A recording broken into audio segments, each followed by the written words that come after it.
আমরা ভেতর থেকে চলে আসলাম এখন। এগুলো হেদার, এগুলো পাহাড়ের গায়ে যখন হয়ে থাকে সামারের টাইমে আমরা বেড়াতে যাই, পাহাড়গুলো দেখতে পুরো বেগুনি লাগে, খুব সুন্দর। এখানে একটু বসার জায়গা আছে।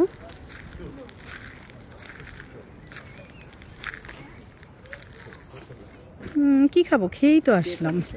হ্যাঁ সবই কেক, খেয়েই তো আসলাম মাত্র। চলো আমরা গাড়ি ঘুরে আসি আগে, হ্যাঁ এদিক দিয়ে যাই, এটা এন্ট্রান্স। চলো, ওই যে ওদিক দিয়েও তো বের হওয়া যায়। আসো। এটা ঘাসের উপর হাঁটতে হবে। না না, এই যে রোডটা থেকে বের হওয়া যাবে, এই যে এই দরজাটা আছে না, এটা বানানো সুন্দর না? এখানে খুব সুন্দর একটা ক্যাফেটেরিয়া আছে, বসার জায়গা আছে। সামারে আসলে এখানে বসে খাওয়া দাওয়া করা যাবে।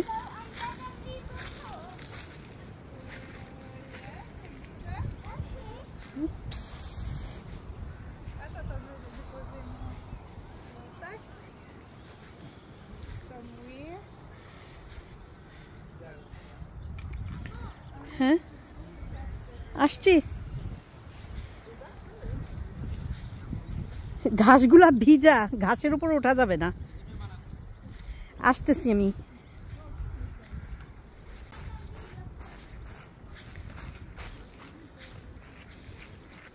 এখনো তো সামার পড়েনি ভালোভাবে, এই জন্য এখনো গাছপালা সেভাবে হয়নি। এই যে যেমন এই ফুলগুলো যখন ফুটবে অনেক সুন্দর লাগবে।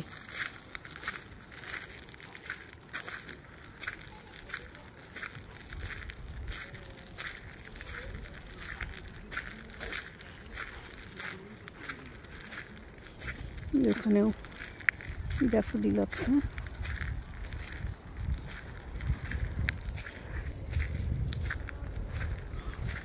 অনেক পুরনো গাছ এগুলো না?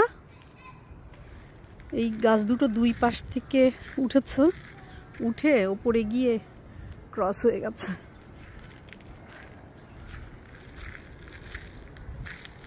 এই ওয়াইল্ড গার্লিক দেখেছো কত হয়েছে? এবার তো আমরা ওয়াইল্ড গার্লিক হারভেস্ট করতে যাই নাই এখনো।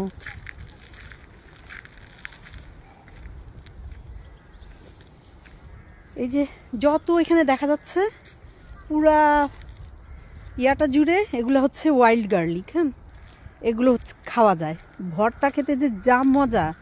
এটার পাতাগুলো খাওয়া যায়, এটার ফুলটা খাওয়া যায়, গোড়াটাও খাওয়া যায়।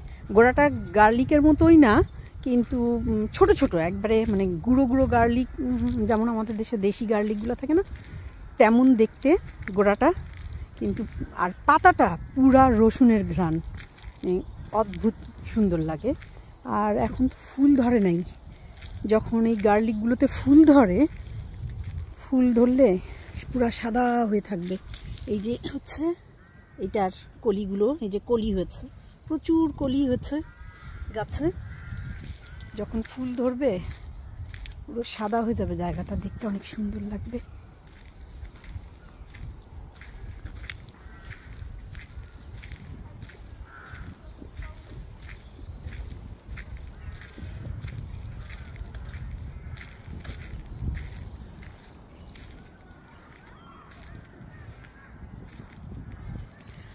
আমার একটা ছবি তুলে দাও না, তোমরা বের হয়ে যাচ্ছ তো, ওটা তো মনে হয় এক্সিট।